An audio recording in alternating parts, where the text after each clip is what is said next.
Welcome to Cartoonist Kayfabe. My name's Ed Piskor. I'm working super hard on making Red Room comics, and today it actually occurred to me that the final order cutoff for Red Room issue number 1 is going to happen next week on April 20th. So I wanted to put the word out. If you haven't talked to your local comic shop about reserving your copy, make sure you do that ahead of time. If you haven't put in a reservation on a copy directly through Fantagraphics website, make sure you do that. Thousands of people have done so through the website, and I got to thank you guys a whole lot. I think overnight over 1,500 people showed up. Anyhow, it's going to be 64-page comic to start the series off. There will be a baker's dozen of issues at the very, very least, 12 issues of the monthly comic, plus the free comic book day comic that's going to come out in August of this year. And I wanted to just give perhaps a little overview of Red Room issue number 1 and kind of illustrate in one place a bulk of the stuff that we've been kind of rolling out over the past, say, 3 months when we put the word out that this comic is gonna see the light of day. So several different flavors of Red Room issue number 1 cover.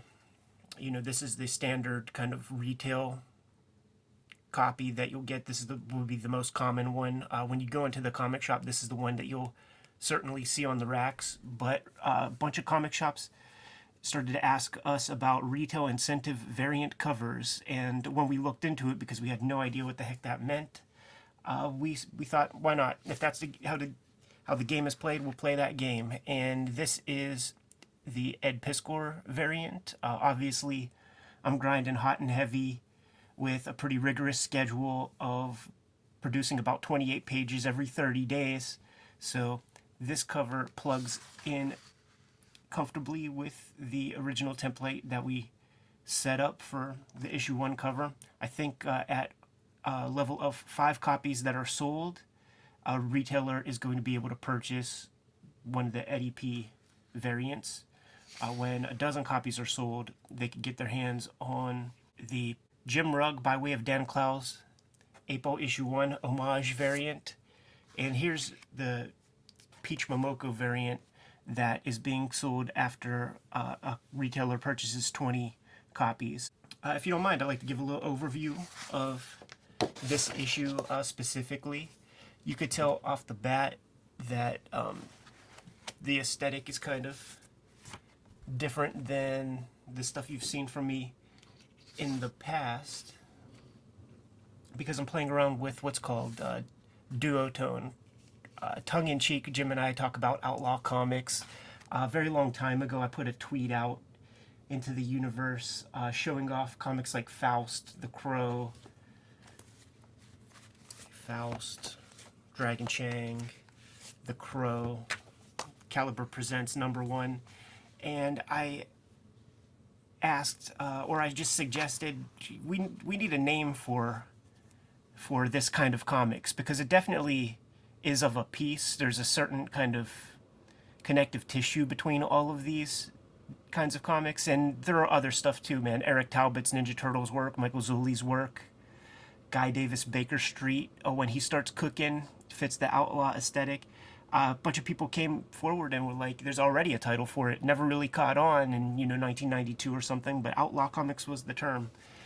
And we did a video on basically all of this stuff here. Wanted to give just a quick overview, because this is the kind of artistic forefather of the drawing approach that I'm handling Red Room in. And this is, we label this as the holy grail of outlaw comics, Caliber Presents number 1, because there are certain artists who time and time again have that outlaw energy. Artists like Tim Vigil, artists like Tim Tyler, Vince Locke, James O'Barr. Barbed Wire Halo Studios includes Guy Davis. So it's like this Caliber comics, like 1988, 89 kind of imagery is a big inspiration for the art approach that I'm doing with Red Room. Just take a quick look through Crow for those who've not really seen it before. you really watch James O'Barr grow artistically page after page with this, man. But you can see starting to use a lot of methods and materials, heavy blacks, zipatone, start to incorporate duo shade toward the end of the story to great effect. Dragon Chang by Tim Truman and Tim Bradstreet utilizes that duo shade technique. And we did a video about duo shade and how the chemicals work and everything. I'll show off one of my patterns that I use and give a quick glance through Red Room issue 1, explain it, talk about it a touch. But one more piece, let me just show you Faust if you've not seen it. The early issues don't really have the duotone as heavy as like later issues. You see it a lot here, just over rendering, lots of grays, lots of blacks, very little white left on the page. Just maniacal, hardcore artwork with lots of violence. I think we just saw a penis get severed there. Anyhow, so what is Red Room? There has been an urban legend on the internet for quite a while about these kind of black market live streaming websites or chat rooms where a murderer, a torturer, has a victim on screen and in real time is processing requests to the patrons of this live stream. It's unknown how to get into these things. One can imagine that this is an exercise of the 1%, you know, for the men and women who have everything. Why not thumbs up, thumbs down somebody's life for your own entertainment purposes? With some of the stuff we've seen in the news with what billionaires can get away with and their kind of disgusting lifestyles and things, Red Rooms aren't far from the realm of possibilities, given the fact that the dark web exists, the dark net exists, Tor browsers, the ability to browse the internet completely anonymously.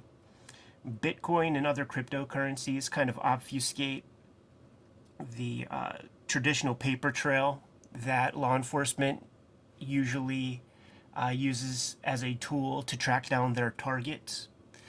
So the pieces kind of exist for this kind of horrific lifestyle, culture, subculture to exist. And reading about the possibility of Red Rooms as urban legend just kind of set my mind spinning. I like the idea of trying to do a modern horror comic that kind of could not have been told at a previous time. Like, you know, even 10 years ago, the infrastructure wasn't there for this to even be anything but a science fiction comic or something. So with that idea in mind of these live streaming murder websites or chat rooms, each issue is going to be self-contained and is going to look at that issue from a different lens. Here's the cover artwork for issue 1. The stories will all be self-contained. The points of view will change every issue, ranging from the killers, the victims, families of the victims, the patrons of these kinds of activities, the different kind of classes of people who mess around with this kind of culture. And the art approach, like I said, is going to use that duo shade technique. So duo shade has been obsolete and has been unavailable for probably over 20 years at this point. Certainly in any major way, it hasn't been available for that long. It might have existed as a vestige in the early 2000s, but there was no way you were finding that stuff. Anyhow, had a couple full sheets worth of duotone or duo shade to develop. So rather than just draw like one page or, you know, one of the cover images on one of these pieces of paper, develop it, and then I don't have any more duo shade, what I opted to do was develop full sheets. So you could see I have several different sheets of one of the grays, what you do, you put this chemical down, and it makes these invisible lines kind of show up. There are two sets of invisible lines. There's one row of lines going one direction, and then another row going the other direction. So there are two sets of chemicals. One chemical will bring up both sets of lines. The other one will just bring up one, so that you have two values of gray.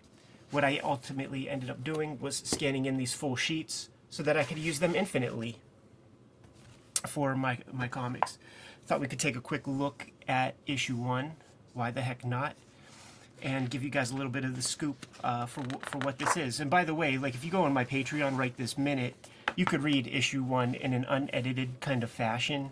I put all the pages up there a while back. I was serializing them each week. At this moment, you know, $3 can get you the archive. There are 3 issues up there completely, and we're working on serializing the 4th one right now. The images are up there at a high enough resolution also that people have been having a sort of hobby of making their own Red Room bootlegs. So here are some that I've received from the patrons who saved the JPEGs and printed up their own versions. This bootleg by Pud is probably one of the more kind of sharp bootlegs, printed a little oversized, and it captures the vibe, you know. This issue, I kind of title it Bloody Baptism, because we're going to be dealing with the initiation of a Red Room killer. The kind of arc of the story is that one Red Room killer, he's on the outs, so the company needs to kind of supplement that loss with some fresh blood. On the cover here, you see I call it illegal acts of pornography and degradation live on webcam.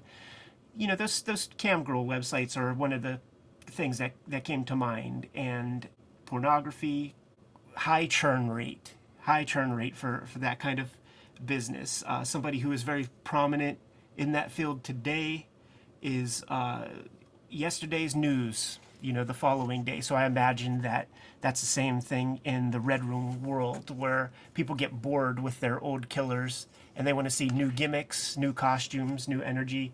And that's another thing with this series is, if a person is on a webcam committing heinous acts for the price of, you know, Bitcoin, lots of Bitcoin too, by the way. These are multi-million-dollar transactions that are happening here.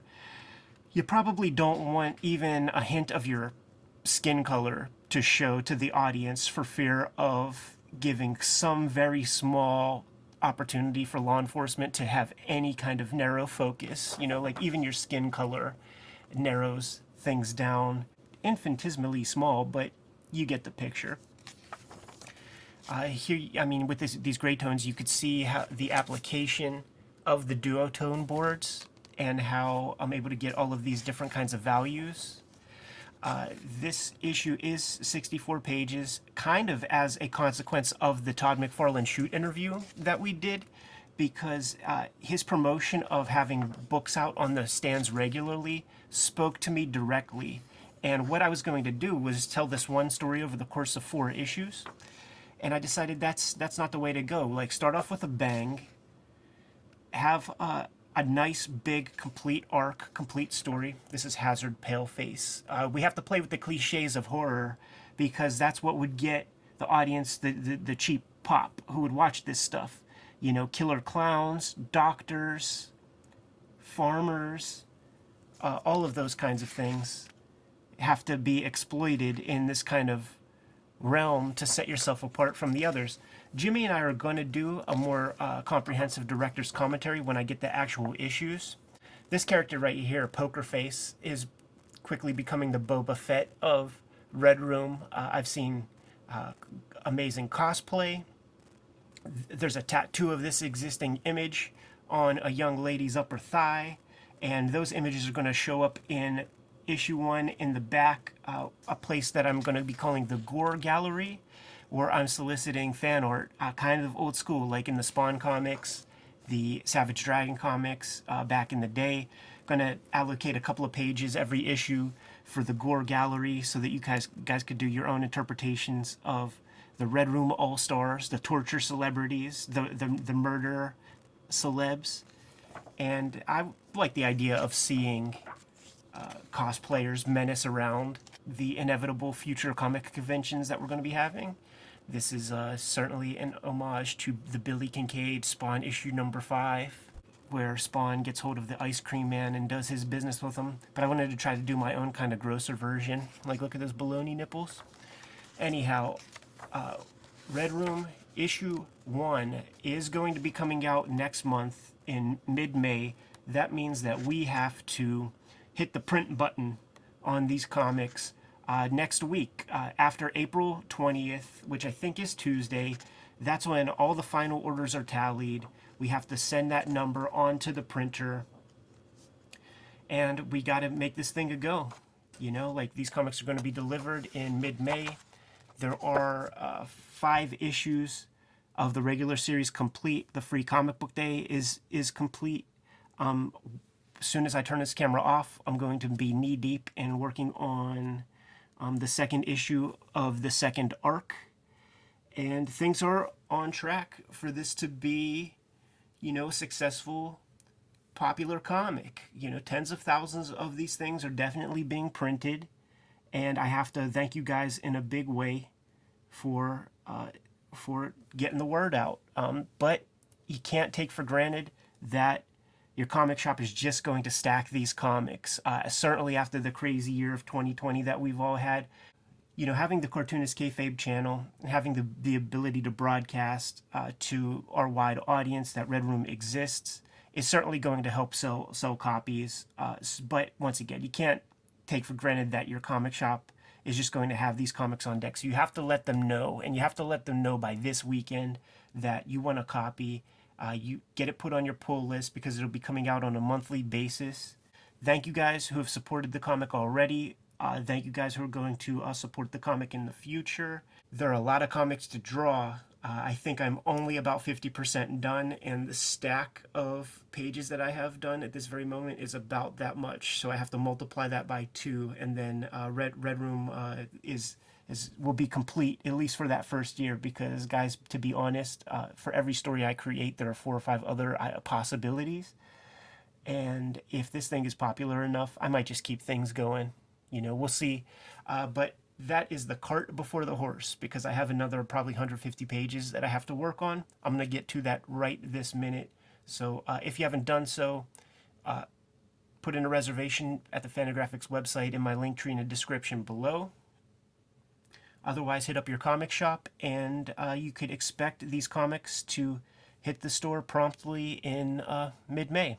Thanks a lot, guys. Subscribe to the channel, hit the bell, grab a shirt or something from our merchandise shop. Sign up for the Cartoonist Kayfabe newsletter. There's going to be one going out tomorrow, Saturday morning, and it goes out every 2 weeks. And remember the marching orders. You got to read more comics, and preferably make one of them Red Room.